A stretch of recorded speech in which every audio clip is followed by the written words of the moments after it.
Eu nasci numa igreja batista, meu pai era pastor batista, e até aos 31 anos de idade eu estava vinculado à igreja batista, e aos 32 eu fui emprestado para a Igreja Metodista Livre aqui em São Paulo, Uhum. então, desde então eu tenho caminhado com eles, já esses 28 anos caminhando com a Igreja Metodista Livre. Durante muitos anos, por 30 anos, eu trabalhei como missionário entre estudantes universitários, primeiro com a ABU no Rio de Janeiro, depois com a ABU no Brasil, e depois eu fui responsável pela ABU da América Latina, até o ano de 2011. Uhum. Então, em 2011, eu completei 50 anos e nós decidimos que já era tempo de deixar a obra estudantil, retornar ao Brasil, ficar mais concentrado na igreja e no seminário. Então, hoje, eu atuo como professor e vice-reitor do Seminário do Servo de Cristo aqui em São Paulo e pastoreio uma igreja metodista livre de origem Nikkei japonesa aqui no bairro da Saúde. Então, o seminário é chinês, a igreja é japonesa, eu estou pensando em criar um grupo de louvor coreano agora para poder fechar a minha conexão asiática. Só cuidado com o chinês, tá bom? Tem uma coisa... Pois é. A coisa... Mas diga, meu querido, então assim, ó, feitas as devidas apresentações, você tem uma relação muito próxima com o ambiente universitário, a gente tem muitos jovens na igreja, eu acredito que alguns jovens também vão estar nos acompanhando aqui, mas uma das coisas que eu fiz questão de falar para eles é o fato assim, de você ter uma experiência muito grande nesse tema, não uma experiência somente acadêmica, mas uma experiência também do ponto de vista da vivência no tema discipulado cristão, né? Você é uma pessoa do relacionamento, é uma pessoa da proximidade, né? Isso é uma coisa muito importante, né? E muito necessária, né, meu querido? Fundamental. Acho que um dos perigos que a gente tem hoje é quando a gente pensa em discipulado, muito rapidamente a gente confia mais em programas do que nas relações pessoais, né? Então, a gente confia mais num programa, num conteúdo, quando a coisa mais importante é vida na vida, né? É forjar essa experiência na vida da pessoa. Então, um dos desafios grandes que a gente tem hoje em dia, quando a gente pensa em discipulado, é resgatar o papel da relação pessoal no discipulado. E não só a transmissão de conteúdo, a transmissão de informação, mas a relação pessoal, ela é a matéria-prima, né? É o selo que fundamenta aquilo que eu ouço e que eu vejo na vida da pessoa, é que me marca profundamente. O apóstolo Paulo diz assim para Timóteo, né? O que você ouviu de mim, próximo de mim, você me viu fazer, né? Então, resgatar essa dimensão pessoal do discipulado me parece muito importante. Oh, que maravilha. Meu querido, então vamos começar a tratar também do nosso tema aqui, e eu acho que você já fez uma ponte muito legal, quando você falou sobre essa coisa do relacionamento, e os relacionamentos agora estão, digamos assim, mediados por um ambiente que a gente não esperava, né? E estamos obrigados a viver isso aí. Fala um pouquinho de como você está vivendo essa situação e que você pensa de como a gente pode viver da melhor forma, inclusive, esse tipo de relacionamento, né? Bom, essa é uma boa maneira de a gente aprender um pouquinho o que passa a igreja perseguida no mundo, né? Uma igreja que é impossibilitada de se reunir, a igreja que reúne no subsolo, nas casas, nas catacumbas, nos lugares secretos. Em alguns países do mundo a igreja não tem liberdade, por outras razões. Nós agora não temos a liberdade de ir e vir em função de uma situação sanitária. Mas uma boa parte da igreja no mundo, ela passa por isso diariamente, por outras razões, por razões ideológicas, por razões políticas, por razões religiosas, porque estão em ambientes adversos à fé cristã, contrários à fé cristã. Então, a gente pode agora orar com um pouquinho mais de sensibilidade e propriedade pelos nossos irmãos, imaginando que eles devem passar lá, quando a gente está impossibilitado, porque nós estamos impossibilitados de nos reunir fisicamente, mas ainda podemos nos encontrar por meio dessas mídias sociais, né? Então, nossos irmãos lá, nem por meio disso a coisa funciona muito bem, porque tudo é monitorado, né? Uhum. Mas eu diria que também isso nos dá uma outra dimensão desse momento, que é a dimensão do lamento, né? A dimensão da saudade. Eu fico imaginando como é que a gente pode resgatar nesse momento textos como Lamentações de Jeremias, os Salmos, Uhum. o próprio Jeremias, né? Textos que nos ajudam a lamentar o que se foi, né? Perdemos alguma coisa. Então, hoje em dia, a gente tem saudades de abraço, nós nunca mais vamos abraçar da mesma forma, porque antes a gente abraçava facilmente. Hoje a gente tem saudade do abraço, saudade da conversa, saudade de sentar junto para tomar um café, para poder conversar em torno da mesa. Então, nesse momento de deixar de abraçar, como diz Eclesiastes agora, a gente vai valorizar mais esses momentos que eram tão triviais na nossa vida e que agora, quando a gente pudesse encontrar de novo na igreja com as pessoas, no templo e nas casas, eu acho que isso vai ganhar um sabor todo especial. Eu posso imaginar a primeira ceia celebrada na igreja depois do retorno. Esse tempo do É, abraço, da oração, do estar junto, vai ser uma coisa fenomenal. eu Então, eu acredito, a diria gente que está imaginando isso aqui, e então você acredita de alguma maneira que a gente está diante de algo que mudou muita coisa mesmo, e a nossa, mudou, e a mudou. nossa, e a nossa cabeça, a nossa maneira de encarar, inclusive, as relações e a igreja pode sofrer uma mudança definitiva, né? Eu acho que sim, pelo menos essa geração, né, que está passando por isso aqui. Se a Uhum. geração que vier depois da gente vai conseguir aprender da nossa experiência, eu não sei. Mas, definitivamente, o mundo para o qual nós vamos não é o mundo com o qual nós deixamos. É um mundo diferente. Então, coisas que eram triviais vão ganhar um sabor diferente, né?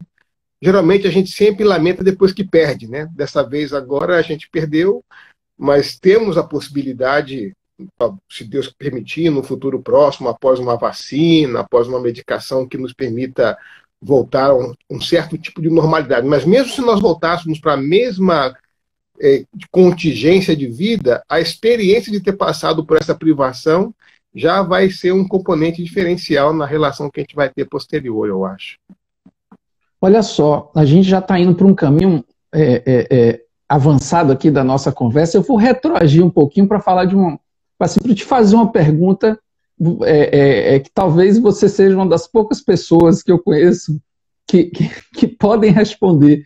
Se a gente consegue localizar em algum lugar, se a gente consegue abrir talvez em alguma parte do Apocalipse e ver aí, talvez o capítulo 19 não seja o melhor, o mais indicado, mas se a gente abriria algum lugar e veria alguma coisa parecida com Covid-19 ou alguma coisa assim, o que é que você acha?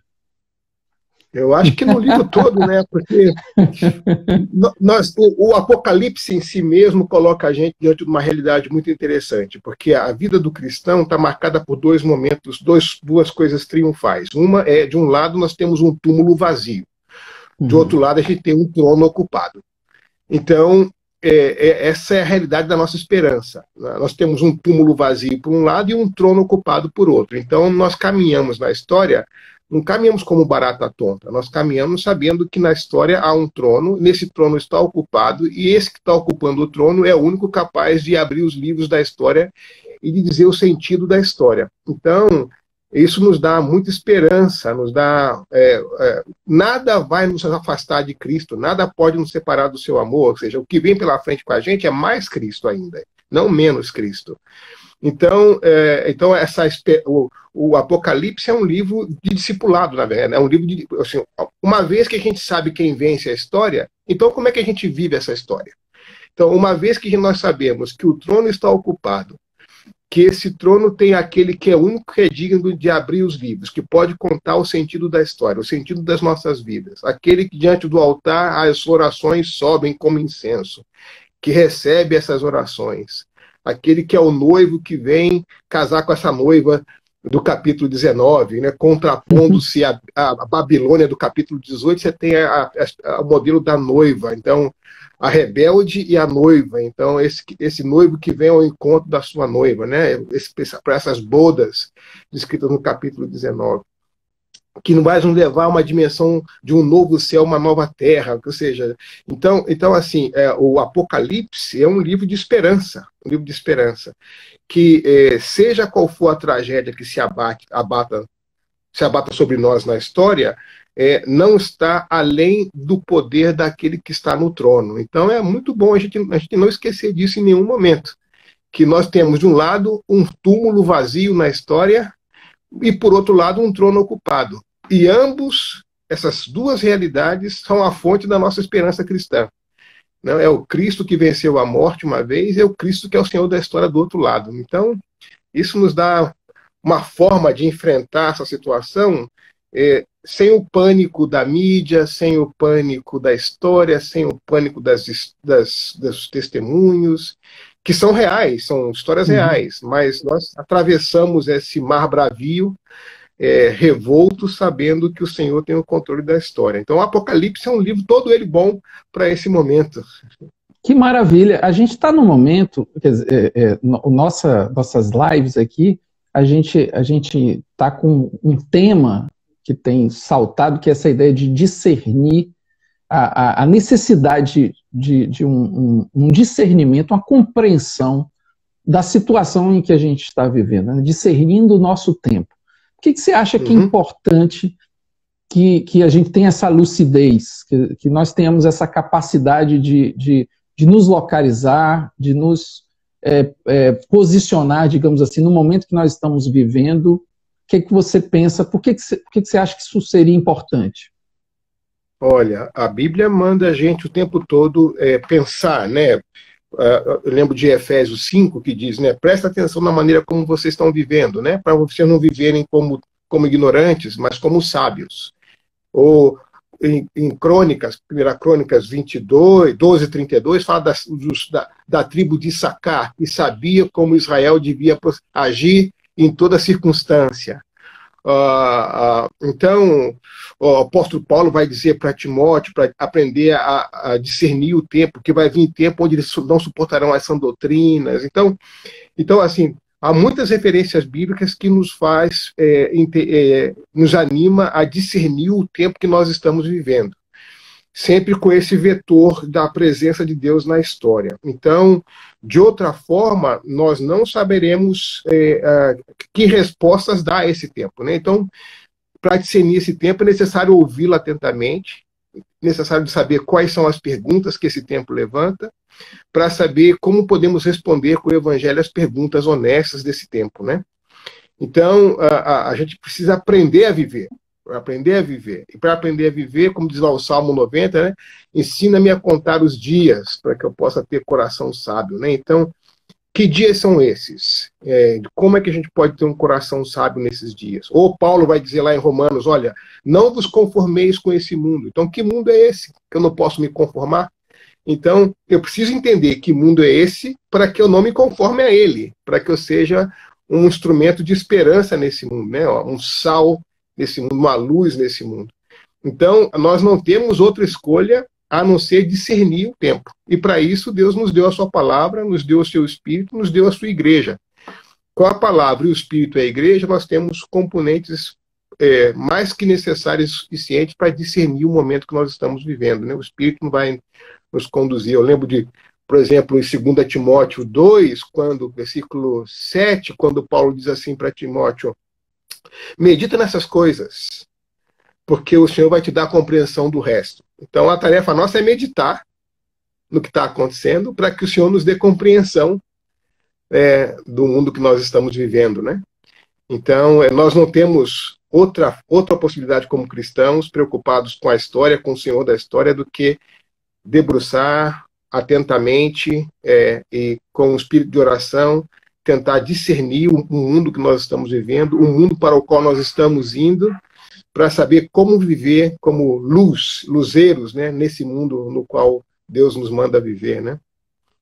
Então vamos tentar pensar. Me diga o que você acredita que são, talvez, perguntas de hoje. O que é que nós poderíamos... Que perguntas seriam as perguntas de hoje para que a gente consiga responder com o Evangelho? Como é que você encara esse cenário? Permita, eu estou chamando de você, mas assim... Por favor.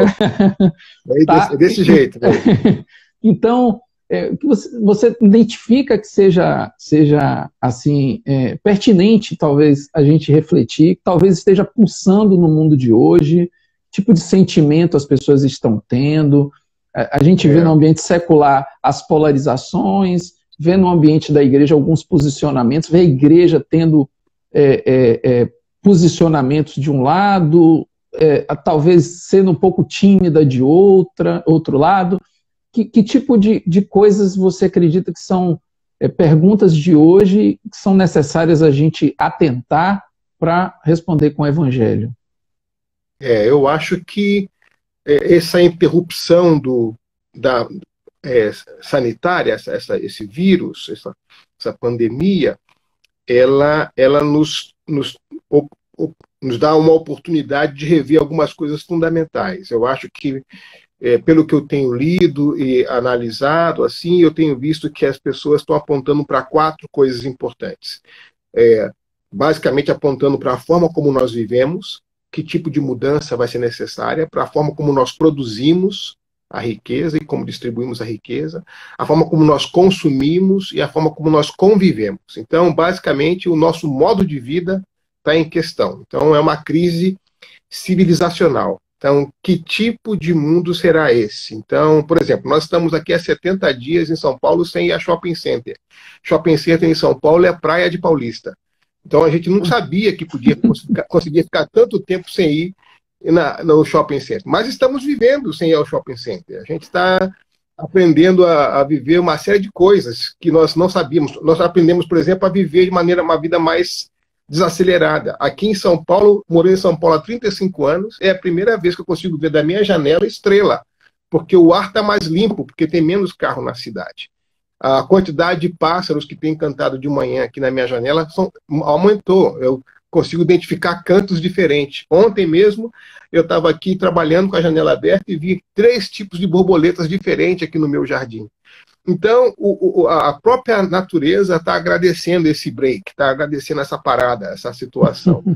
Então, o nosso modo de vida vai precisar mudar.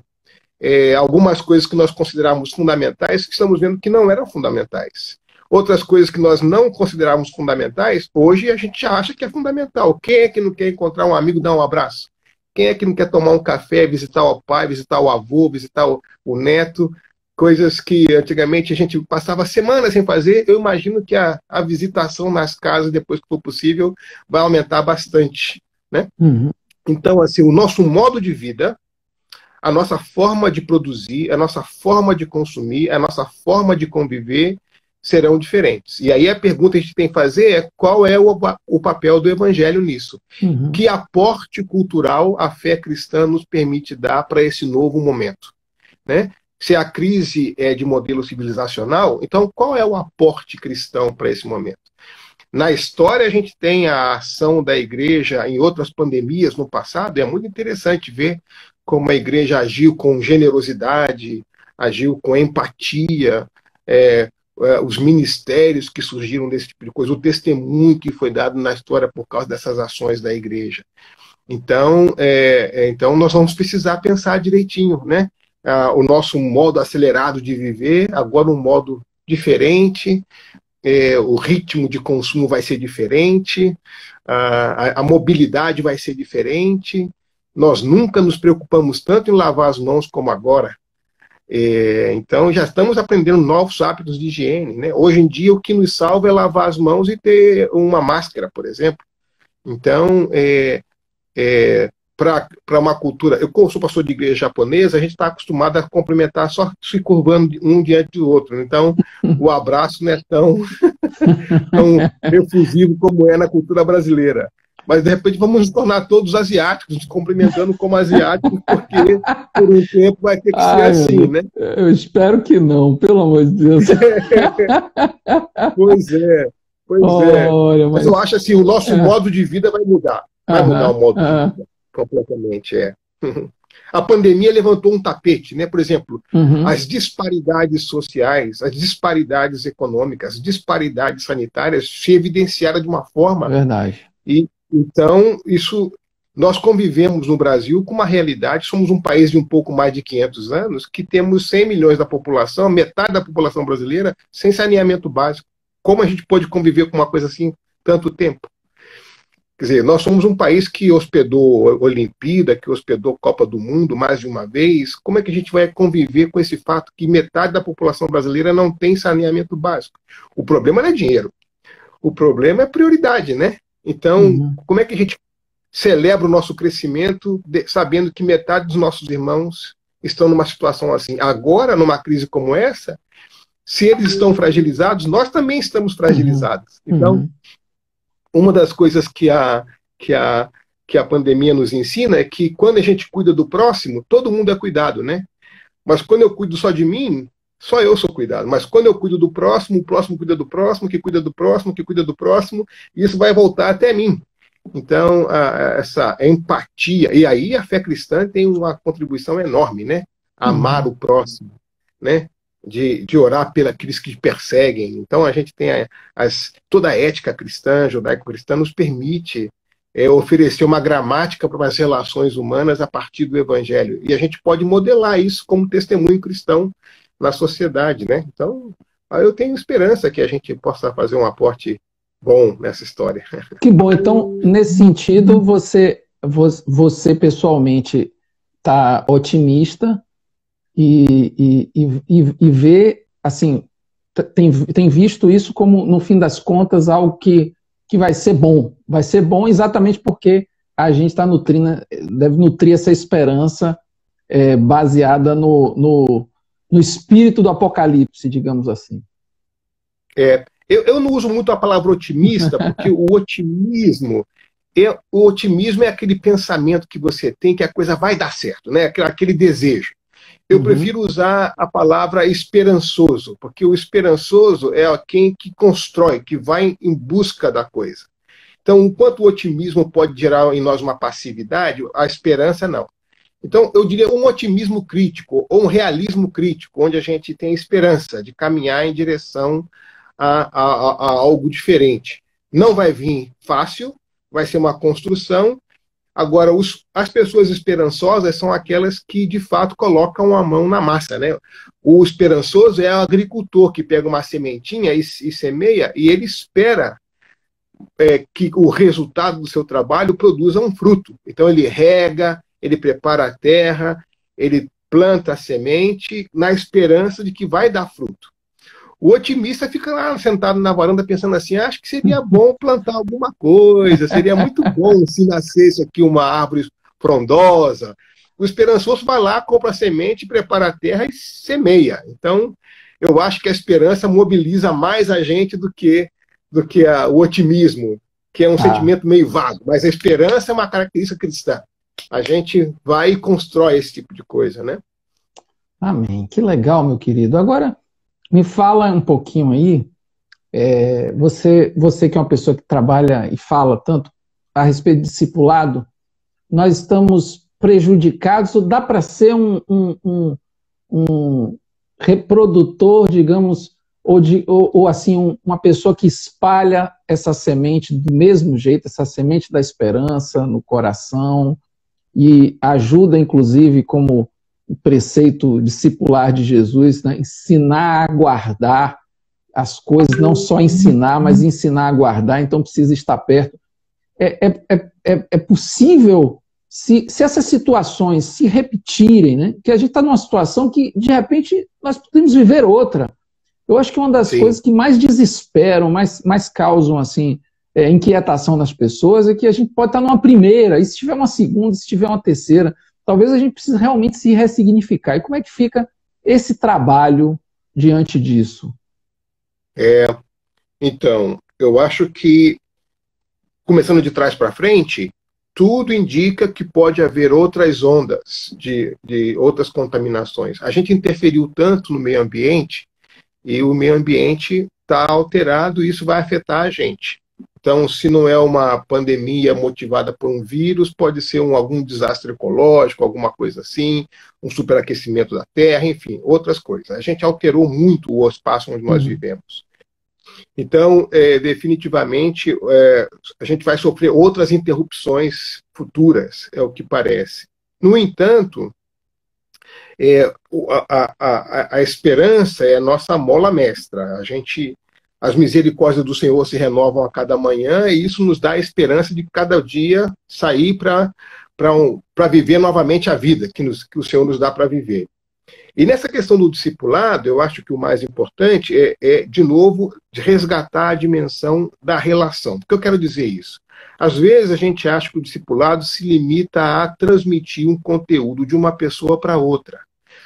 Mas o que arrasta no discipulado, o que marca é o exemplo de vida. É o exemplo de vida. Então, mais do que um conceito transmitido, é um conceito vivido. Então, quando o discípulo vê na vida do professor, do seu mestre, do seu discipulador, aquele conceito plasmado, mudando a sua forma de viver, interferindo na maneira como ele faz escolhas, isso deixa uma marca muito grande. Deixa eu contar um exemplo para você. Eu faço parte de uma equipe de corrida. Eu corro maratonas, corro meia maratona, essas coisas assim. Antes de você contar isso, deixa eu lhe interromper. É que teve uma pessoa que especificamente, antes disso aqui, descobriu que você era maratonista. Uma irmã que, inclusive, está na Espanha, e ela, antes que ela durma, porque lá como é que um maratonista, ela fez essa pergunta, como é que um maratonista consegue discernir o tempo de hoje? Ela fez essa... Pois é. Então, como é que... Aliás, eu corri lá na Espanha, eu corri a maratona de Madrid, foi uma maratona pesada, forte, muito forte. Ela e é uma mandou um abraço para você. Porque, muito obrigado, porque a gente começa com temperatura com 4 graus de manhã e termina com 32, porque a temperatura muda muito, então são várias provas numa prova só. Tá bom, então feita a pergunta, paguei minha dívida aqui para a Priscila, tá bom? Então, vai adiante.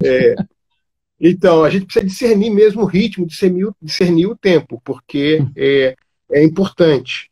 E nas maratonas, a gente precisa aprender a correr cada trecho da maratona, correr várias corridas numa corrida só, né? Então, por exemplo, eu divido a maratona em 5 quilômetros. Cada 5 quilômetros eu faço uma revisão de como eu estou e planejo os próximos 5.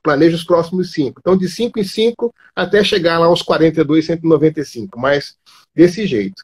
Mas o exemplo que eu estava mencionando era o seguinte. Nós estávamos treinando para uma maratona, eu não sei se é a maratona do Rio ou a de São Paulo, nós estávamos treinando no Parque Ibirapuera à noite, e era um período frio, e começou a chover pesado. Então, a gente correndo na chuva, e treinando, né? Mas o quanto o corpo está aquecido, a gente consegue correr na chuva, água fria, mas se a gente está com o corpo aquecido, então dá uma mistura até gostosa. Mas de longe eu percebi que havia uma pessoa em pé no meio da chuva, sem guarda-chuva, no meio da pista onde nós estávamos treinando. Como eu corria sem óculos, eu não consegui perceber muito bem quem era a pessoa. Quando eu cheguei perto, eu descobri que era o meu treinador, que ele estava no meio da chuva, tomando chuva, parado, observando a nossa corrida, observando o nosso treino para poder nos corrigir, nos orientar. Quando eu vi o meu treinador no meio da chuva, tomando chuva, para nos orientar a correr melhor, eu comecei a correr com uma motivação nova, porque eu fiquei tão motivado pelo exemplo dele, falei, puxa vida, ele está aqui no meio da chuva com a gente, pagando um preço para nos ajudar a desempenhar melhor aquilo que a gente quer fazer. Então eu nunca esqueci esse exemplo dele. Os conceitos que ele ensinou de correr, estavam plasmados assim na atitude dele de estar conosco no meio da chuva correndo. Então, no discipulado cristão, nessa transmissão da esperança, de dar a razão da esperança, né? Estar pronto para dar a razão da esperança, como diz Pedro, é fundamental que essa esperança não seja só um blá blá blá, mas que seja alguma coisa que molde a nossa vida. Que a maneira como a gente usa o nosso tempo, que a maneira como a gente usa os nossos recursos, que a maneira como a gente se relaciona com as pessoas, com as coisas, elas estejam marcadas por essa esperança que a gente tem. Então, esse exemplo, ele arrasta, ele é assim, o suprassumo do processo de sedimentação desse discipulado, e, sobretudo, dessa marca da esperança cristã. Então, para o cristão, nesse período, uma esperança que não passa de uma ideia articulada, mas que não seja vivida, não vai ser uma esperança real, vai ser uma ideia como outra qualquer. Mas se nós, como cristãos, conseguirmos plasmar na nossa vida essa razão da nossa esperança em tudo aquilo que nós fazemos, em tudo aquilo que somos, quando a nossa palavra e a nossa ação forem íntegras e corresponderem uma à outra, esse tipo de exemplo deixa marcas profundas.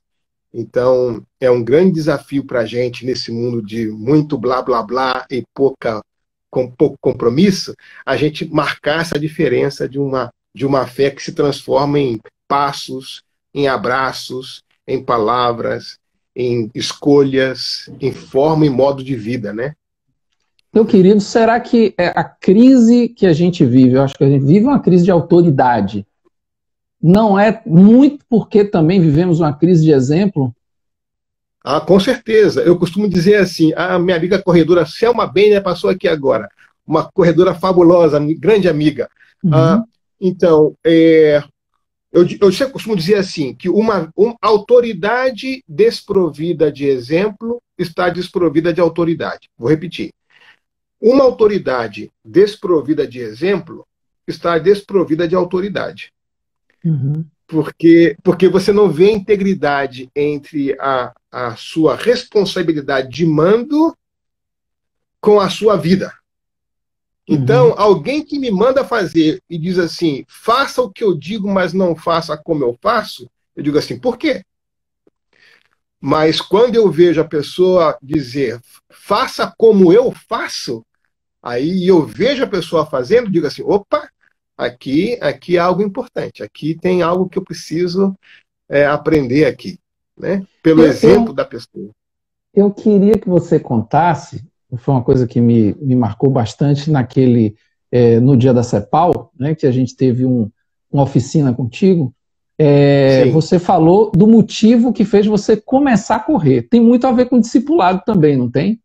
Foi, basicamente isso. Eu na minha juventude, na minha infância e primeira juventude, eu fui atleta no Rio de Janeiro. Então, dos 9 até os 20 anos, eu paguei os meus estudos como atleta de alta performance. Então, tinha um compromisso muito sério, treinava todos os dias e tudo isso. Depois que eu vim morar em São Paulo e entrei no ministério, eu deixei a vida desportiva para me dedicar ao ministério, e aí essa nova dinâmica de vida me fez abandonar o exercício físico. Então, eu comecei a trabalhar muito, e aí desregrou a minha alimentação, desregrou a minha saúde, e o resultado disso foi que eu fui ganhando muito peso, muito peso. Cheguei a ter que andar de bengala, porque o peso era tanto que eu tinha um problema lombar que me fazia perder o equilíbrio, então eu tinha que andar de bengala. Antes de ganhar tanto peso assim, eu passei um tempo estudando na Inglaterra, e tive como meu mentor lá, aliás, foi o que me levou para lá, foi o conhecido pastor John Stott, né, que eu chamo de Uncle John, tio John. Então, eu passei um tempo com ele lá e tal, e depois eu voltei para o Brasil em 92. E me encontrava com ele de tempo em tempo. Até que nós nos encontramos na Coreia em 99 e ele me viu bastante grande, ele me viu grande. E então nós nos encontramos e ele se aproximou e disse assim, eu não posso mais confiar em você, né? Eu falei, como assim? E ele disse, porque você está descuidando de você. Quem descuida de si dessa forma, não cuida bem de nada. E aquilo me pegou forte, né? Falei, puxa, então, como processo de ser um aluno dele, de ser um discípulo dele, ele tinha essa liberdade de me confrontar de uma maneira muito contundente. E eu falei para ele, você está certo, Uncle John, eu acho que eu vou ter que mudar meu modo de vida. Então, ao retornar ao Brasil, eu comecei a caminhar pouco a pouco. Um grupo de amigos numa equipe me ajudou a aprender a caminhar, e depois eu comecei a correr pouco a pouco. E encorajado por esses amigos, eu comecei a correr 5 quilômetros, depois 10 quilômetros, depois 15, depois 21, depois 25, até chegar a correr as maratonas, sempre com o apoio dos meus amigos, encorajando. E isso mudou o meu estilo de vida, mudou a minha forma de descansar, mudou a minha forma de me alimentar, mudou a minha forma de beber água. E aí, antes que o Uncle John morresse, ele morreu no dia 27 de julho de 2011, eu estava numa reunião na Polônia, quando chegou a notícia da morte dele, ele soube que eu tinha virado maratonista, então ele soube que eu tive essa mudança. Então foi o discipulado próximo dele comigo que me fez acordar para uma realidade na qual eu desconsiderava. A minha teologia do corpo começava em Gênesis 3, não em Gênesis 1. Quer dizer, eu sou parte da criação de Deus.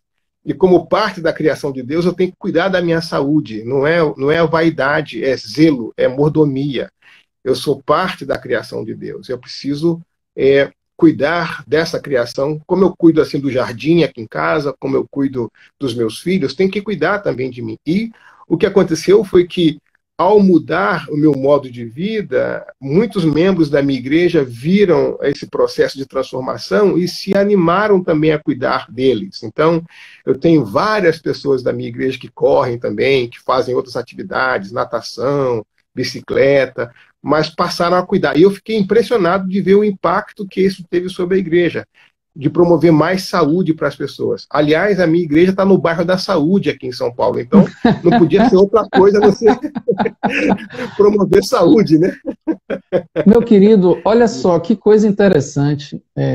Assim, o que esse tipo de relação, seja uma relação de mentoria, que implica em um respeito da fala, até da idade, né? Coisa que a gente às vezes tem perdido muito hoje, né? Não respeitar o tempo, a experiência, uma série de coisas. O quanto isso é curativo, porque às vezes a pessoa encontra o pai que não tinha, o tio que não tinha, o filho que às vezes não teve, enfim. Como a comunidade baseada nesse discipulado que você está falando, ela é curativa nesse sentido, você concorda? Completamente. A comunidade tem esse potencial de nos oferecer relações sadias, restauradas, né? É verdade também que às vezes, minha mãe dizia sempre assim, viver com os irmãos no céu é glória, com os irmãos na terra é outra história, ela dizia. Dada a dificuldade que isso pode ser, mas também o potencial curador e restaurador que uma comunidade pode ser. Eu costumo dizer para os pais da igreja, a minha paternidade foi menos difícil pelo fato de outros pais me ajudarem a cuidar dos meus filhos. Eu me lembro de uma situação específica na igreja, quando um dos meus filhos resolveu fazer investimento em mercado de capitais. E eu não sei mexer nisso. O máximo que eu sei fazer é poupança, quando consigo fazer poupança. Então, eu falei, olha, conversa com o tio Sidney, lá o Silvio, porque o tio Silvio tem alguma orientação sobre isso. E eles foram lá e conversaram com o tio Silvio e aprenderam a fazer esse tipo de coisa. Tempos depois, eles me pediram que eu fizesse o imposto de renda deles, e quando eu fui fazer o imposto de renda deles, eu vi um dinheiro, falei, que dinheiro é esse aqui? Ah, pai, a gente investiu lá em Tesouro Nacional e tal. Falei, e por que vocês não me falaram nada disso? Então assim, é bastante interessante você compartilhar essa experiência de paternidade com outros pais. Então, aquilo que eu não posso ajudar os meus filhos, outros pais da comunidade podem ser exemplos para eles, assim como eu posso ajudar outros filhos de outros pais a ser exemplo em outras áreas. E a gente vai reconfigurando essa experiência da família ampliada, que nos grandes centros urbanos a gente não tem muito espaço, né? Os avós moram num lugar, os tios moram no outro. Então, mas aí você na igreja encontra mais pais, mais mães, mais tios, mais tias, que cuidam, nos ajudam a cuidar dos nossos filhos, e eles crescem, desenvolvem amizades bonitas, são encorajados pessoalmente, enfim. Então, fica menos difícil para a gente compartilhar essa experiência da paternidade e da maternidade numa experiência de uma comunidade que seja restauradora desse jeito assim, né? Sobretudo nesse tempo, assim, a gente sente que às vezes está dentro de um condomínio com alguns irmãos, e muito embora afastado da nossa família, que às vezes está em outra localidade, a gente consegue encontrar umas pessoas por aqui, é uma coisa extraordinária, né? Você ter essa consciência de família num tempo como esse é uma coisa extraordinária. Meu querido, olha, o papo está maravilhoso. Eu queria que você então deixasse uma palavra aqui para o pessoal e depois fizesse uma oração. Tá? Eu queria mais uma vez lhe agradecer muito, tá? Por essa presteza que você teve, por essa esse cuidado que você teve com a gente, não só, como eu lhe disse, por ter cedido, mas pela maneira como cedeu, viu? Então, muito obrigado mais uma vez. Deixe a sua palavra e ore um pouco por nós, em função desse momento que estamos vivendo. Uma alegria muito grande estar com vocês. Deixa eu compartilhar com vocês uma palavra, então. Eu acho que num momento como esse, é bom a gente recuperar e fortalecer a nossa esperança. E o texto que eu vou ler é um texto muito conhecido da comunidade cristã, que é o texto de Lamentações de Jeremias, o capítulo 3, quando no versículo 19 ele diz assim: lembro-me da minha aflição e do meu delírio, da minha amargura e do meu pesar. Lembro-me bem disso tudo e a minha alma se desfalece dentro de mim.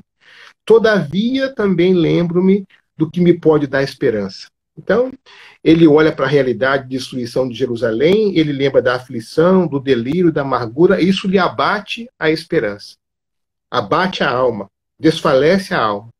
Mas ele diz, eu posso lembrar de outras coisas também que vão ajudar a fortalecer a minha alma. Ele diz, então eu me lembro do quê? Eu lembro do grande amor do Senhor, eu lembro que esse grande amor faz com que nós não sejamos consumidos, eu lembro das suas misericórdias que se renovam a cada manhã, eu lembro da sua fidelidade que é grande. Então, é verdade que a gente pode olhar para os jornais, para as notícias, e isso abate a nossa alma. Mas quando nós lembramos do grande amor do Senhor, quando nós lembramos da sua misericórdia que se renova a cada manhã, quando nós lembramos da sua fidelidade, isso nos fortalece, isso traz de nós a esperança. Então, um dos exercícios fundamentais hoje é o que alimenta a nossa alma. Se o alimento da nossa alma for só o que é descrito nos jornais, não tem outro resultado a não ser o desfalecimento. Mas se nós, cada dia, olharmos para o céu pela manhã e quando abrimos nossos olhos, lembrarmos que aquela nova manhã é um sinal visível que as misericórdias do Senhor se renovaram, então nós vamos lembrar do seu amor, vamos lembrar da sua fidelidade, vamos lembrar da sua misericórdia, e isso vai trazer para a gente alegria, satisfação, ânimo, esperança, e nos vai permitir viver de maneira adequada, com essa esperança encarnada em cada um dos nossos gestos, das nossas palavras, e nós vamos viver de maneira diferente. Então, a minha recomendação é essa: traga à memória aquilo que lhe possa dar esperança. E o que lhe pode dar esperança é o amor de Deus, a sua fidelidade e as suas misericórdias que não têm fim. Amém, aleluia, obrigado, meu querido. Ora então, agradecendo por esse momento e por a gente aí. Sim, oro sim. Ora sim, Senhor Deus, muito obrigado pelo privilégio de estar com meus irmãos e irmãs aqui nesse tempo juntos. Eu peço ao Senhor que a tua palavra que foi lida possa encontrar o caminho mais profundo do coração de cada um, que aqueles que estão abatidos possam ser renovados pela tua presença, que aqueles que estão entristecidos possam encontrar no Senhor a alegria, por aqueles que estão desesperançados possam encontrar no Senhor, que está no trono, que governa as nossas vidas, que tem a palavra final na história, possa ser motivo de esperança para cada um. Eu peço que o teu Espírito reavive em nós a lembrança da tua palavra a cada dia, aleluia, a alegria da tua misericórdia, de maneira que a gente possa viver vidas esperançosas e, fazendo assim, também contaminar positivamente as pessoas que estão ao nosso lado com a alegria e a esperança que temos em Jesus. Oramos assim no nome dele mesmo. Amém. Um abraço, pastor Zé, para você, para sua Deus família. abençoe. Deus abençoe, querido. Obrigado a você. Vocês também. Tudo de bom. Um grande abraço. Tchau, tchau. Tchau.